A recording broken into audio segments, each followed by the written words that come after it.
Marvel Rivals has a problem. And no, it's not balance, it's not matchmaking, and it's not even the meta. It is greed. And once you notice it, you can't unsee it. I want to be clear before we start. I love Marvel Rivals. I almost play Marvel Rivals every single day. This isn't a hate video. This is a video made out of frustration because Marvel Rivals is doing something that a lot of live service games do. They stop asking what's fair and start asking what sells. And to answer that question, it's Spider-Man, Luna, Cloak and Dagger, and Psylocke. Over and over again. Today, I want to talk about favoritism, monetization, and how this type of greed hurts the game in the long term. If you guys enjoy my content, make sure you hit that subscribe button. I am 700 subscribers away from 1,000. Let's talk about numbers for a second. There is absolutely no reason why the Incredible Hulk, a member of Marvel's Big Three, should only have 5 skins, while other characters like Invisible Woman has 10 skins, 4 legendaries, and 3 customizable skins. This is blatant favoritism by Guang.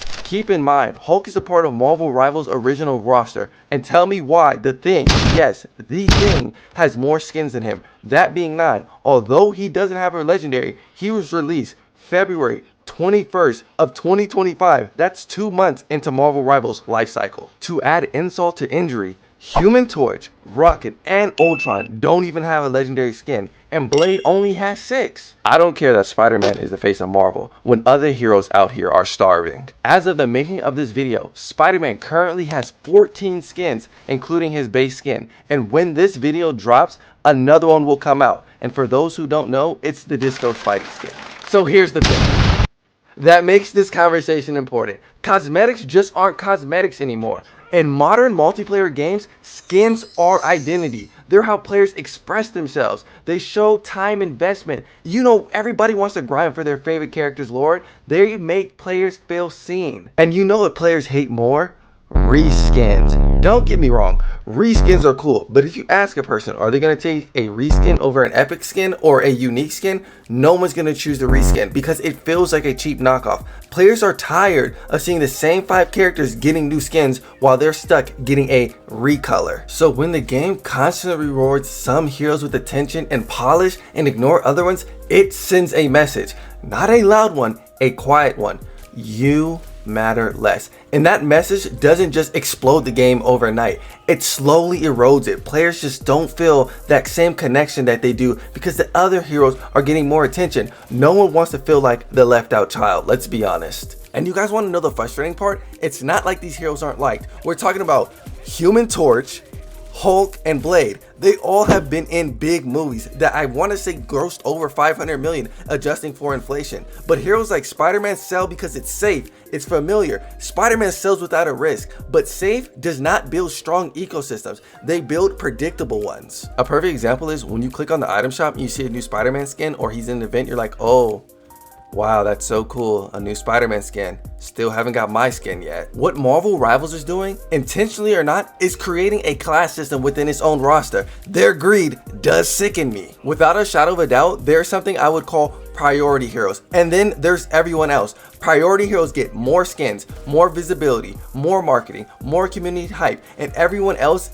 exists in this maintenance mode. Like a perfect example is Overwatch. You have Tracer and Kiriko, the 2 poster girls of the game. They get the most skins, the most collabs. They are in everything. And it's been, what, 2 years that Overwatch 2 has been out and Lucio still doesn't have a mythic? That's my bone to pick. What's yours? And once players recognize that their hero is in this weird maintenance mode, their behavior starts to shift. And I think that negatively affects the game because you don't want your players jealous of other players for getting more attention. Like, that doesn't make sense. You want to know something funny? They actually call Psylocke the queen of event skins. And guess what? We all know female skins dominate Marvel Rivals. No one is saying it doesn't. But I mean, do you see the attention that Gunnar skins get? Anytime you show a bit of cleavage or jiggle physics, because I know you know that it exists in the game. Look at Emma. The whole Marvel Rivals community gets all fired up, and all publicity is good publicity. When these people complain about the sexualization of characters, it only brings and draws more attention. This game isn't going to stop because a majority of its player base is men. I'm not complaining because NetEase takes comic book characters and brings them to the live screen. Like for instance, Malice. Malice was already a comic book character, so you can't make the argument that they're just creating these hypersexualized skins, because all they're doing is taking what they had and working with it and translating it into the game. I mean, the amount of male skins that are sexual in nature does exist. For example, Punisher, The Thing, Loki. I think there's a few more, but those are the first things that come off the top of my head. Okay, let's take a little detour. From a business perspective, this all makes sense. Spider-Man is the face of Marvel. Now, Marvel Rivals is a free-to-play game. Revenue comes from cosmetics. Cosmetics sell on the most recognizable characters. We all know that. That logic is all right, but the problem is players are not spreadsheets. Players just don't respond to what's profitable. They respond to fairness. When this hero has so many skins and this hero doesn't, this breeds unfairness. And when monetization comes into play, things become too obvious. Players stop feeling respected, they feel farmed. And once a community starts throwing around words like cash grab and greedy, that perception sticks, even if the game is still fun. Perception matters in video games. Let's be honest, Marvel Rivals has still not beat the Gunnar game allegations. Even though it's not a Gunnar game, player perception and other communities still see Marvel Rivals as a Gunnar game. Let's be honest. Another thing is that people massively underestimate how marketing shapes how players see a game, even when they don't realize it's happening. When one or more hero is constantly front and center, that hero stops just becoming another character. They become the default identity of the game, the face of the game, the shortcut image that people think of when they hear the name Marvel Rivals. And right now, that hero is Spider-Man. Of course, this conversation requires more nuance because you have other characters who fit in a similar niche. When every image, every promotional, and every big cosmetic reveal reinforces the same idea that these heroes are the heroes you're supposed to care about, and those other heroes, those other 30 heroes are just there. The worst side of this is the Overwatch method. This is the type of greed that only the Bible talks about. It's when you want to sell a skin, you buff the character before the promotion comes out, so this character is in the front of every meta conversation. People switch to this hero because they want to win, and boom, a new skin comes out, and all the meta chasers will hop onto that new skin because it looks genuinely nice and make Overwatch millions. Also, on another note, let's not forget how Overwatch had heroes locked behind the battle pass, and you had to grind to like level 40 to get it for free. The game was literally pay to win at that time. Marvel Rivals does something similar, but not as bad. They release a new hero, they make their own unique design. Oftentimes it's an over design of said hero. Then the community begs for a classic skin or MCU variant. Then a couple months later, they drop that skin, but you have to pay for it. For example, Captain America. Matter of fact, he has a MCU skin and a classic skin. I'm still waiting for the Daredevil classic suit. Marketing doesn't just sell skins. It teaches player what's important. So when Marvel Rivals keeps circling the same heroes, it slowly shapes the player base. Certain characters feel aspirational. Other characters feel like side content. And once a hero starts feeling secondary, it's incredibly hard to make players emotionally invest in them again.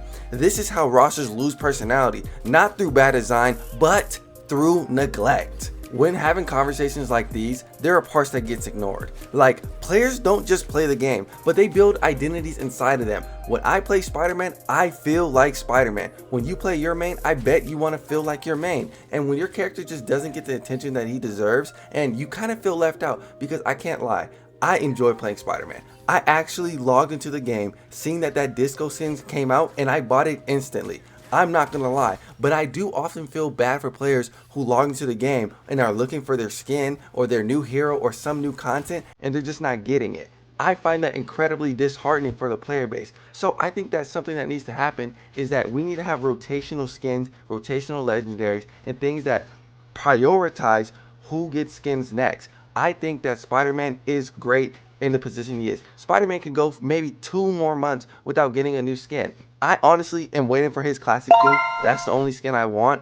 But other players are waiting for their skins. Like for instance, Black Widow still doesn't have a legendary skin. I understand in the community, especially right now, Black Widow gets a bunch of hate. However, that doesn't mean that she doesn't deserve a skin. Your main is how you're known. It's how your friends recognize you. It's how random teammates remember you. When a game validates that identity, players stay loyal. When it doesn't, they start drifting and start leaving your own game. This doesn't happen overnight, but it happens quietly. When you stop checking the item shop because you already know nothing's in there for you, you stop caring about events because you know your hero is never featured, you stop defending the game online because the game just stops defending you. And once players emotionally attach, there's no amount of skins that's going to bring them back. That's the real danger. Marvel Rivals isn't losing players because Spider-Man has too many skins. They're risking losing players by making their mains feel invisible. Healthy monetization doesn't feel aggressive. It feels intentional. It spreads excitement throughout the roster. I don't care if you're a tank,